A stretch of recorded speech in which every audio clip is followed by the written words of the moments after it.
रति अग्निहोत्री का जन्म 10 दिसंबर 1960 को उत्तर प्रदेश के बरेली में एक रूढ़िवादी पंजाबी परिवार में हुआ था।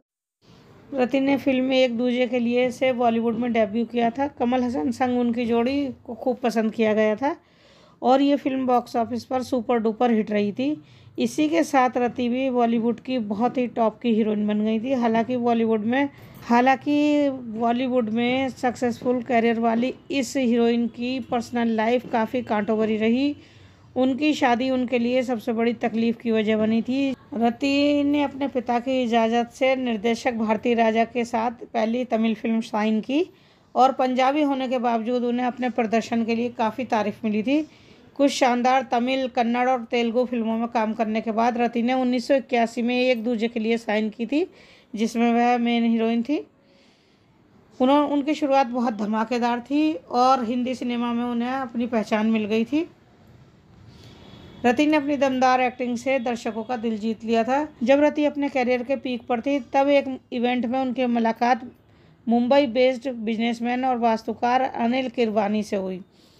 अनिल विरवानी से मुलाकात के बाद बहुत सी चीज़ें बदल गईं। हालांकि उनके माता पिता अनिल के साथ उनके रिश्ते के खिलाफ थे, लेकिन रति ने आगे बढ़कर कुछ समय के लिए उन्हें डेट किया।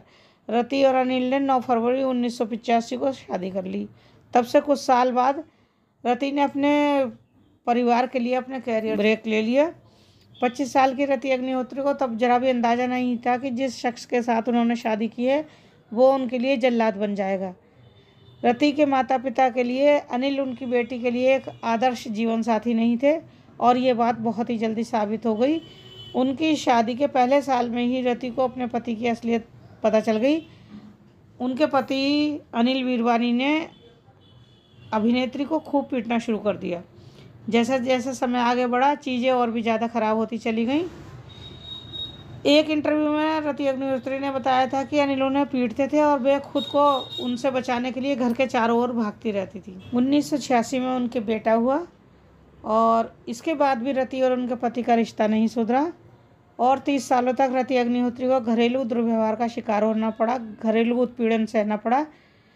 रति अग्निहोत्री काफ़ी दर्दनाक ज़िंदगी जी रही थी, लेकिन वह हमेशा सबके सामने मुस्कुराती रहती थी और कहती थी कि उनके पति अनिल वीरवानी और बेटे तनुज वीरवानी के साथ उनका एक खुशहाल परिवार है। बात 2015 की है, जब एक शूटिंग के सिलसिले में उनके बेटे तनुज पुणे गए हुए थे और अनिल बहुत ज़्यादा गुस्से हो रहे थे, तो रति अग्निहोत्री को ऐसा लगने लगा कहीं ये मेरी जान ना ले लें। रिपोर्ट के मुताबिक रति अग्निहोत्री ने मन में सोचा कि मैं 54 साल की महिला हूँ और धीरे धीरे बूढ़ी और कमज़ोर होती जाऊँगी और फिर एक दिन इसी तरह पीट पीट कर मार दी जाऊँगी। तब रति अग्निहोत्री को एहसास हुआ कि अब उनकी शादी से बाहर निकलने का समय आ गया है। उसके ठीक एक हफ्ते बाद 14 मार्च को 2015 को रति ने पुलिस स्टेशन जाकर अपने पति के खिलाफ घरेलू शोषण का मामला दर्ज कराया था।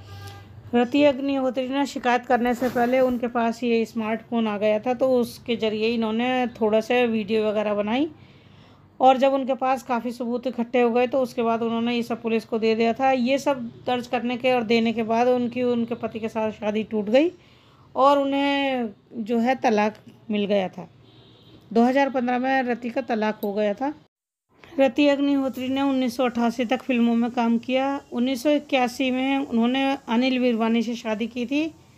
इसी दौरान उनके पिता की मौत हो गई थी। इसका इन्हें बहुत सदमा लगा था, लेकिन रति अग्निहोत्री ने अपने पति के दबाव में आकर फिल्म इंडस्ट्री छोड़ दी थी और अब वह कभी कभी यदा कदा कुछ सीरियल में या किसी उसमें दिखाई देने लगी हैं। आप लोगों को दिखाई देती होंगी। तो घरेलू हिंसा का शिकार देखिए, ज़रूरी नहीं है कि छोटे परिवार या थोड़े वैसे लोग ही होते हैं, पढ़े लिखे लोग और हाई फाई सोसाइटी के लोग भी इस तरह के शिकार हो जाते हैं। उनके पति की जो मानसिकता थी वो मुझे तो सही नहीं लगी। आप लोगों को कैसी लगी मुझे ज़रूर बताइएगा कमेंट करके। तो चलिए मिलते हैं आपसे अगली वीडियो में। और लास्ट में आप लोगों से बहुत ही प्यार के साथ एक अनुरोध कि आप लोगों को अगर मेरी वीडियो अच्छी लगती है तो प्लीज़ लाइक कीजिए, शेयर कीजिए और अगर पहली बार देख रहे हैं तो सब्सक्राइब कर लीजिए मेरे चैनल को और इसी तरह की और वीडियो देखने के लिए चैनल पर बने रहिए। चलिए आपसे मिलते हैं अगली वीडियो में, तब तक के लिए नमस्कार।